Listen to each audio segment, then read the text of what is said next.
وَإِذْ قَالَ إِبْرَاهِيمُ لِأَبِيهِ آزَرَ أَتَتَّخِذُ أَصْنَامًا آلِهَةً إِنِّي أَرَاكَ وَقَوْمَكَ فِي ضَلَالٍ مُبِينٍ۔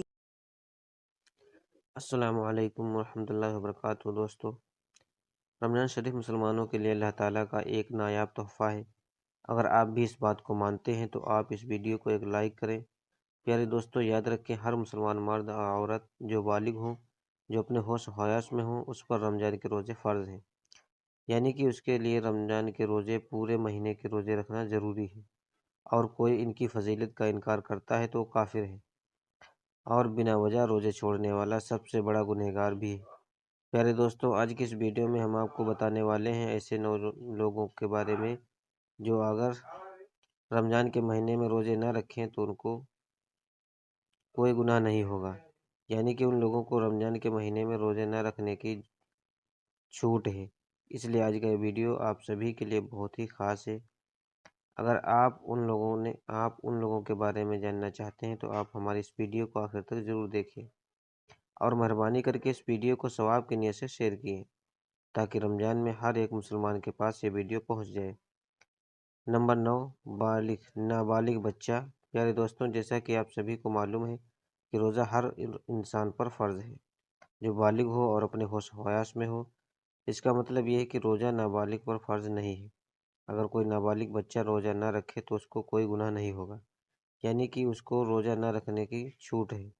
لیکن کوئی بچہ اپنے 10 سال کی عمر میں پہنچ جائے اور اس میں روزہ رکھنے کی طاقت آ جائے تو اس کو چاہیے کہ وہ روزہ رکھنا شروع کر دے۔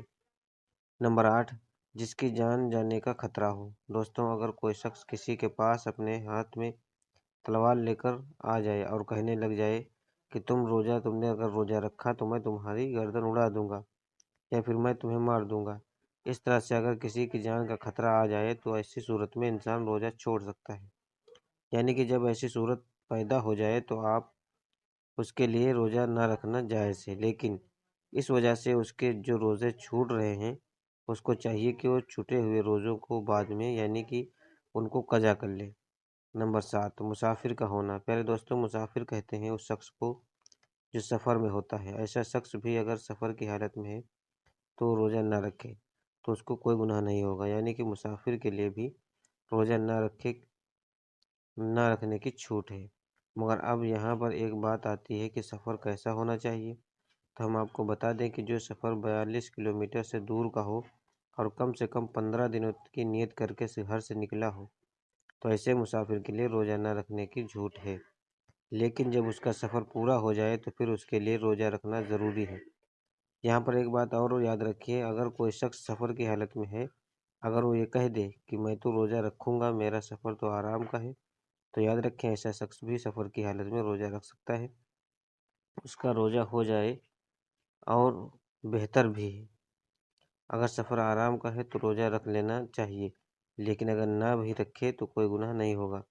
نمبر 6، پاگل یا دیوانہ آدمی۔ دوستوں، چھٹا آدمی وہ ہے جو پاگل ہو گیا ہو، یعنی کہ جس کا دماغ خراب ہو گیا ہو، جو اپنے آپ سے باہر ہو گیا ہو، بہکی باتیں کرتا ہو، اچانک بے ہوش ہو جاتا ہو۔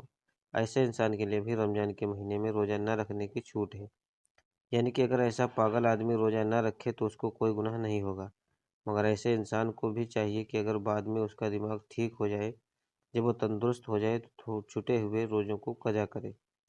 نمبر 5 پر ہے حیض و نفاس والی عورت۔ پہلے دوستوں، حیض نفاس کے بارے میں تو آپ سبھی لوگ جانتے ہی ہوں گے۔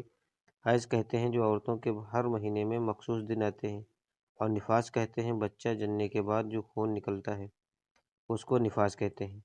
تو ایسی عورت کے لیے بھی رمضان کے جو مہینے میں روزے رکھے جاتے ہیں ان کو روزہ نہ رکھنے کی چھوٹ ہے، یعنی کہ ان عورتوں کا بھی روزہ رکھنا جائز نہیں۔ یہاں پر ایک بات اور یاد رکھیے، اس سے پہلے جو لوگ آپ کو بتائے گئے ہیں اگر وہ روزہ رکھ لیتے ہیں تو ان کا روزہ ہو جائے گا، مگر یہ اور نفاس والی حیض والی عورتیں ایسی ہیں جو اس حالت میں کبھی بھی روزہ نہیں رکھ سکتی، یعنی کہ اگر ان کا روزہ رکھنا جائز ہی نہیں ہے، اگر یہ اس حالت میں روزہ رکھ لیتی ہیں تو ان کو سخت گناہ ہوگا۔